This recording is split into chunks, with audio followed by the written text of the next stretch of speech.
Bukan teman yang pernah ketemu dengan saya, itu hanya sahabat online saja. Awal mula saya menulis itu ketika saya SMP. Ya, waktu itu saya memiliki pengalaman yang bisa dibilang buruk ya untuk anak seusia SMP, karena ya belum dewasa kan pemikirannya, jadi rasa benci, amarah itu masih menggebu-gebu. Nah, waktu itu saya hanya pengen lari. Kenapa pengen lari? Bagaimana ya, di sekolah, di lingkungan sekolah saya itu pokoknya ada kejadian yang saya tidak bisa uraikan, tapi kejadian itu menurut saya membuat amarah saya itu jadi memuncak, makanya saya pengen lari. Nah, bukan cuma pengen lari sebenarnya, saya pengen bunuh orangnya. Parah kan, sadis.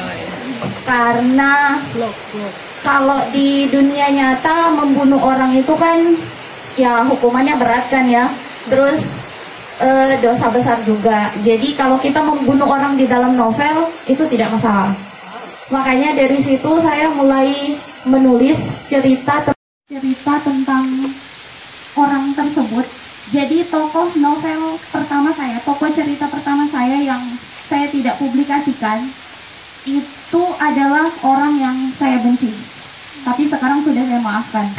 Sudah, ceritanya sudah lama. Jadi begitu. Pertama kali saya bisa mengenal dunia tulis menulis itu karena itu. Terus mantap, sama-sama kayaknya. Saya itu sebenarnya dari awal menulis, tulisan saya itu jujur. Kalau saya baca lagi sekarang yang saya tulis dulu waktu saya SMP itu, saya merasa itu tuh pantas dibuang di tempat sampah. Kenapa? Karena saya tidak memperhatikan kaidah-kaidah penulisan. Waktu itu saya belum mendalami kaidah penulisan, jadi saya hanya menulis saja. Waktu itu saya belum mendalami kaidah penulisan, jadi saya hanya menulis saja. Lanjut, habis itu saya SMA tidak menulis sama sekali, terus saya menulis setelah saya kerja. Jadi waktu saya kerja karena di kantor kan ya dilarang pulang sebelum jam pulang kan, terus tidak ada kerjaan, makanya saya iseng-iseng menulis. Nah, saya mengenal aplikasi Wattpad, tahu kan? Iya, tahu. Nah, saya pertama kali posting tulisan saya di situ. Dari situ saya ketemu dengan banyak penulis-penulis yang sudah lebih dulu mengenal kaidah-kaidah penulisan dan sebagainya. Terus dari situ saya belajar. Jadi bisa dibilang saya belajar menulis itu otodidak. Saya sama sekali tidak sekolah sastra atau apa, tapi saya hanya belajar lewat online dan lewat penulis-penulis lainnya. Jadi begitu kenapa sampai saya bisa menerbitkan buku ini. Panjang ya. Terima kasih. Menarik. Ya, oke. Sebelum kita lanjut, mungkin Kak Cinta bisa menjelaskan buku yang sudah diterbitkan ada berapa judul? Ya, jadi sebenarnya saya baru menerbitkan satu karena saya juga sekarang lagi lagi kurang mood cari penerbit, jadi saya belum menerbitkan, tapi saya sudah punya 2 yang selesai. Itu nanti kalau misalnya saya ada moodnya lagi, soalnya kan saya hanya hobi saja, jadi tidak terlalu saya tidak terlalu pusing entah itu mau terbit atau tidak. Yang penting saya menulis, saya sukanya menulis. Jadi saya punya 2 yang sudah selesai, itu pun sudah self editing, jadi tinggal cari penerbit saja. Semoga ketemu. Yang sudah dipinang penerbit tuh baru 1 yang ini. Dan kalau ini itu sebenarnya berkisah tentang perempuan. Jadi latar belakang cerita ini itu ada kisah nyata juga di baliknya. Saya tidak bisa sebutkan orangnya siapa yang menginspirasi saya, tapi ini tentang seorang perempuan yang kesuciannya direnggut. Jadi dia merasa dunianya itu sudah hancur, seperti tidak ada masa depan lagi. Tapi ternyata ada seseorang yang bisa meyakinkan dia kalau semua itu bukan kesalahannya dia, karena dia itu korban, dia tidak salah sama sekali. Jadi ada orang yang meyakinkan dia, dan dia juga punya 2 orang sahabat yang baik. Jadi dia punya 3 orang di sekitarnya yang mendukung.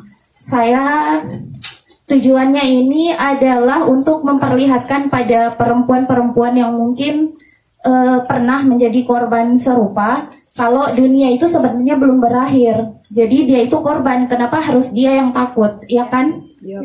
Nah, kecuali memang itu salahnya dia ya, kecuali dia yang memulai, ya mungkin entahlah. Tapi yang di sini kisahnya ini bukan dia yang mulai, jadi dia itu korban. Makanya saya pengen memperlihatkan pada perempuan-perempuan kalau mereka itu harus kuat, dan juga kepada para lelaki supaya mereka itu berpikir 2 kali sebelum melakukan kejahatan serupa pada perempuan, karena kesalahan itu bisa merusak hidup seseorang. Jadi sebenarnya saya pengen pesan moral itu tersampaikan sih lewat buku ini. Saya tidak mau menyebutkan siapa sebenarnya inspirasi saya. Pokoknya tapi, tokoh di sini lah. Iya, orangnya adalah. Oke, mungkin kita lanjut lagi ya soal kepenulisan. Mungkin Kak Cinta bisa berbagi pada kami ide-ide penulisannya itu datang dari mana sih? Apa harus menciptakan tokoh yang fiktif atau gimana? Karena kan tiap cerita beda-beda kan. Nah, tentang ide ya.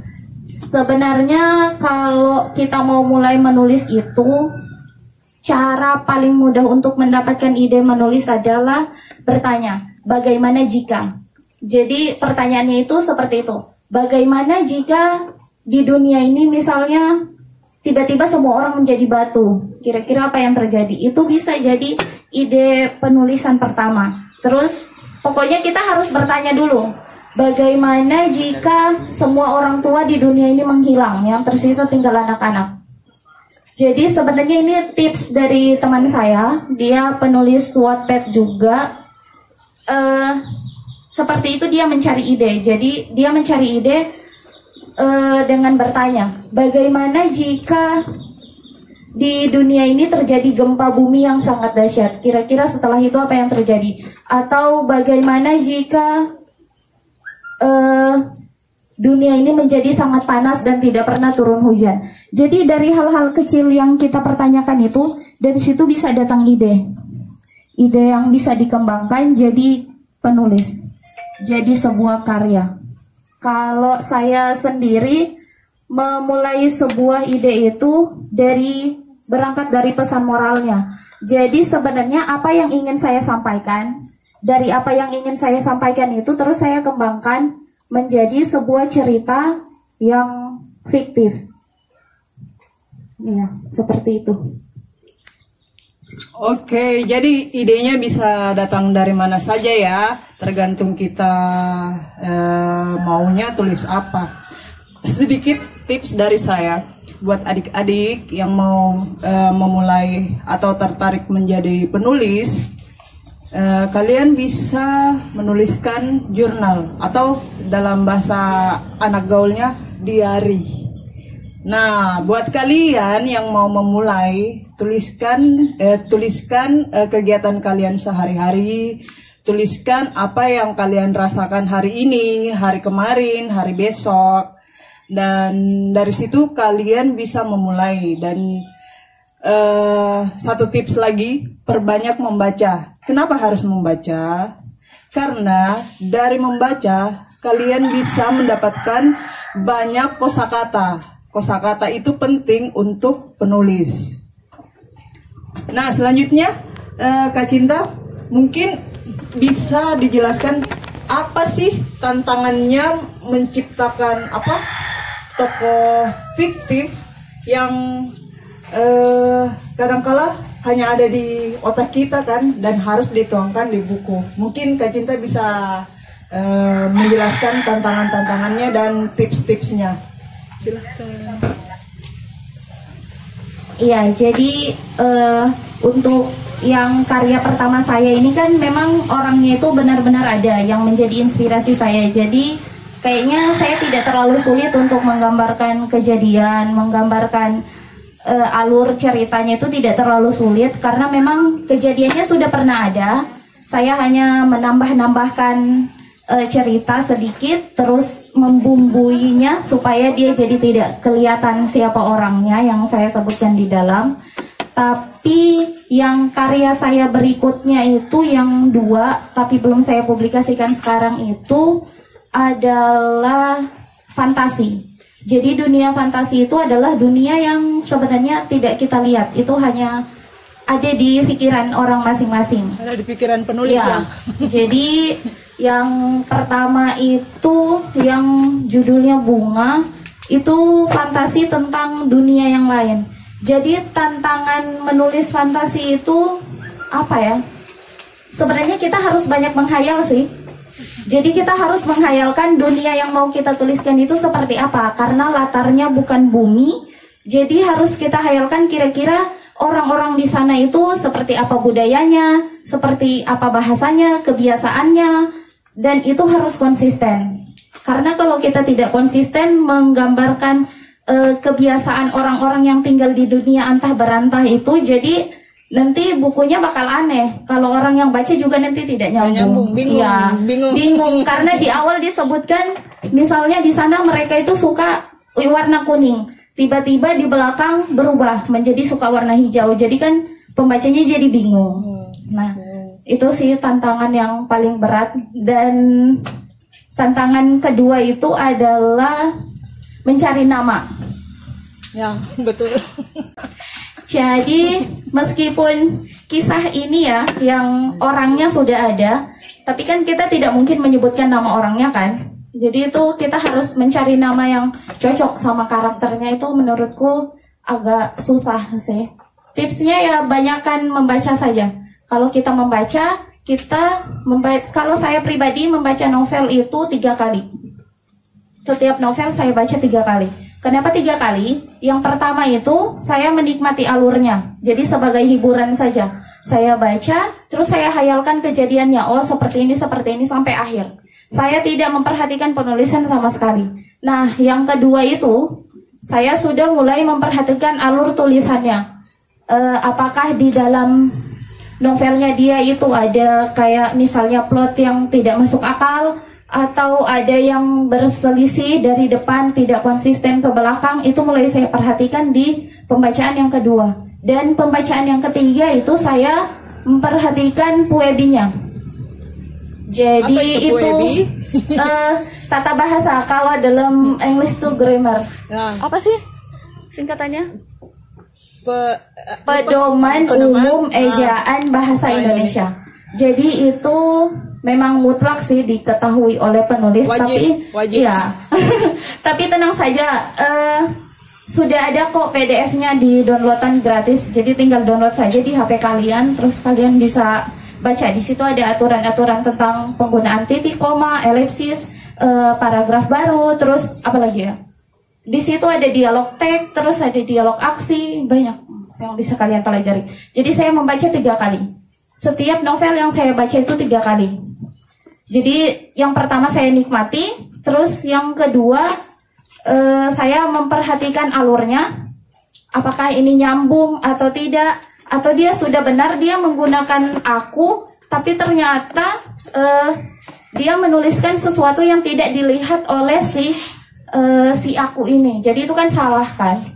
Makanya saya memperhatikan setiap itu. Jangan sampai ketika saya menulis saya melakukan kesalahan yang sama. Terus yang ketiga adalah puebi. Kenapa itu penting? Karena sebenarnya kita mengekspresikan dunia, manusia, dan kebudayaan itu hanya lewat tulisan-tulisan. Beda sama komikus kan, kalau mereka tuh jelas ada gambarnya. Apalagi sama yang buat film, itu kan jelas kan adegannya, latarnya, manusianya, semua jelas. dialog. Kalau kita kan cuma mengandalkan kata-kata. Jadi kita memang benar-benar harus menguasai Puebi. Tapi sih sebenarnya kalau kalian punya ide misalnya pengen menulis tapi belum menguasai Puebi sama sekali, jangan takut, tulis dulu, habis itu baru baca lagi. Pas baca lagi itu baru mulai diedit satu persatu, diperbaiki kalimatnya. Oke. Tadi penjelasannya sangat detail ya. Nah, setelah menyimak penjelasan dari Kak Cinta, mungkin ada adik-adik yang mau bertanya, kakak-kakak yang mau bertanya seputar novel, seputar penulisan, atau ada yang minat untuk mulai menulis. Silahkan, waktu dan tempat. Siapa yang mau bertanya coba? Oke, Kakak Fatur. Kak Cinta aja, besar suara kita. Oke, Kakak. Halo, Kakak Cinta. Kakak Cinta. Saya Abizar. Saya mau tanya bagaimana caranya Kak Cinta itu menjaga mood pas tulis.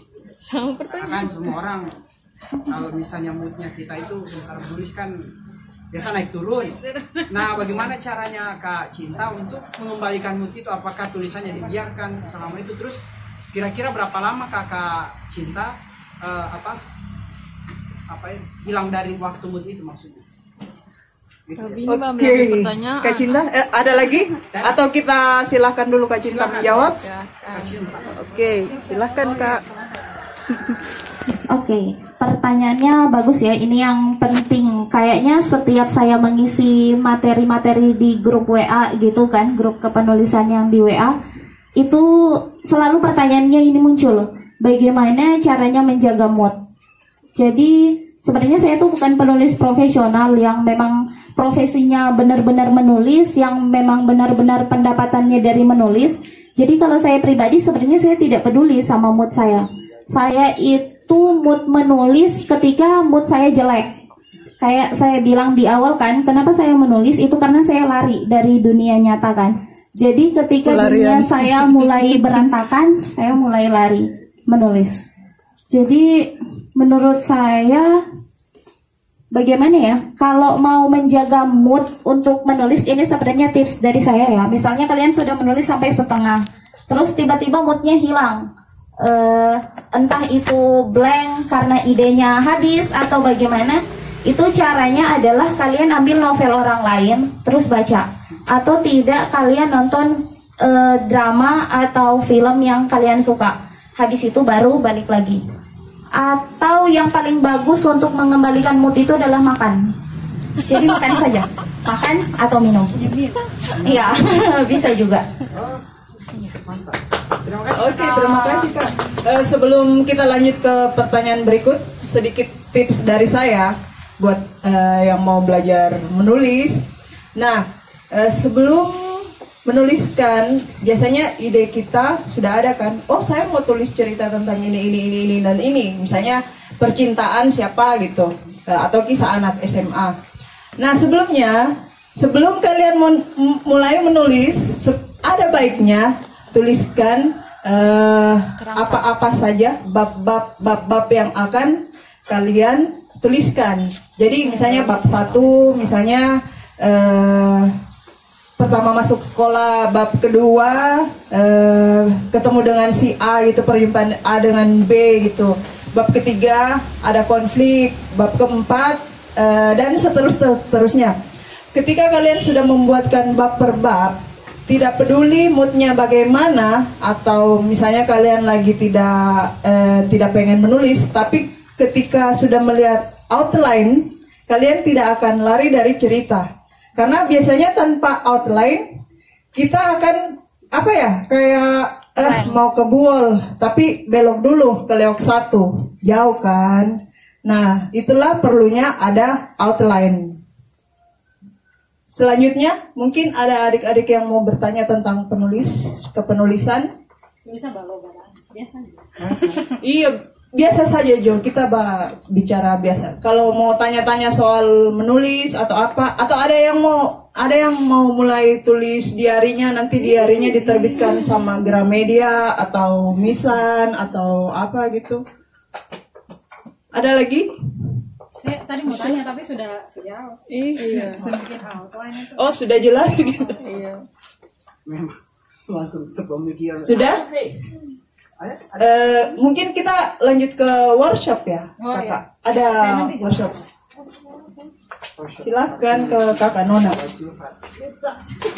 Tadi kan sudah dijelaskan Kakak Cinta tips-tips sama Kak Yuli juga tips-tips nulis. Nah, kita ada ya sebut saja workshop lah ya. Kita mau coba menulis. Jadi satu kata yang merepresentasikan kalian di tahun 2020 ini apa? Satu kata. Misalkan kalau saya contemplate, pokoknya saya merenung lah. Ini tahun perenungan buat saya. Oh, ini apa? Misalkan bosan di tahun 2020 ini. Terus nanti satu kata itu kalian explain, kalian describe dalam satu paragraf. Nah, nanti paragraf terpilih, nanti Kak Cinta sama Kak Yuli yang akan menilai. Bukan yang terbaik, tapi yang mudah dimengerti, yang mudah dibaca dan menarik dibaca. Nanti mereka yang akan sebagai penulis-penulis ini, mereka yang akan menilai. Nah, 2 orang beruntung, 2 paragraf terpilih nanti akan dapat ini bukunya Kakak Cinta secara gratis. Asik. Boleh ya? Nanti kalian bisa yang punya HP nanti ditulis di HP saja, screenshot terus kirim ke saya. Yang adik-adik yang tidak bawa HP nanti ada kertas kami sediakan dan pulpen. Oke? Satu kata yang represent yourself. Pokoknya selama 2020 ini apa sih? Entah merasa bosan, satu kata misalkan bosan. Kalau saya contemplate tadi itu. Baru satu paragrafnya itu uraikan Itu tentang ya apa? describe tentang apa bosannya itu kenapa. Apapun yang pokoknya yang tercipta dari satu kata itu.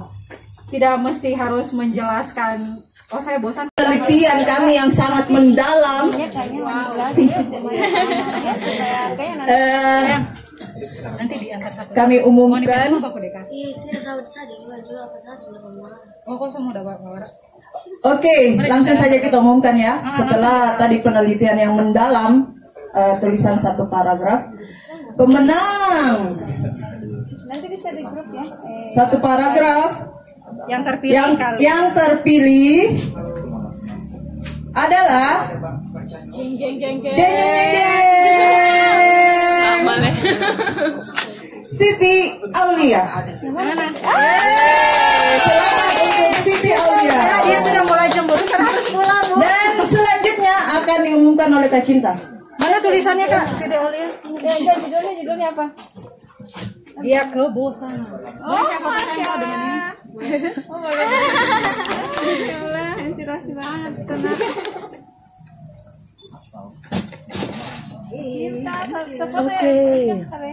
Ya, oke, silakan Kak. Oke, yang pemenang kedua sebenarnya apa ya? Masih ada sedikit kekeliruan sih sebenarnya, tapi lebih baik dibanding yang lain ya. Jadi pemenang kedua adalah Eva dengan judul Mimpi. Siapa ya? Yeay, asik, asik. Ya, oke. Silahkan nanti diserahkan langsung oleh. Bukunya diserahkan langsung oleh penulisnya. Oh iya, satu saya Satu. Tolong deh. hariap. Cie, selamat untuk Aulia.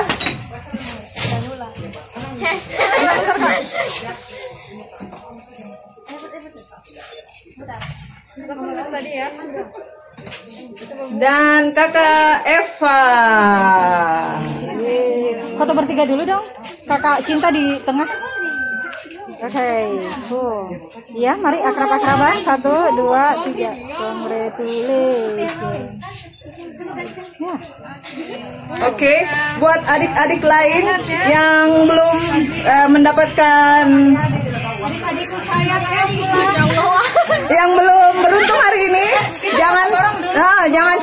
jangan patah semangat ya, tetap menulis ya.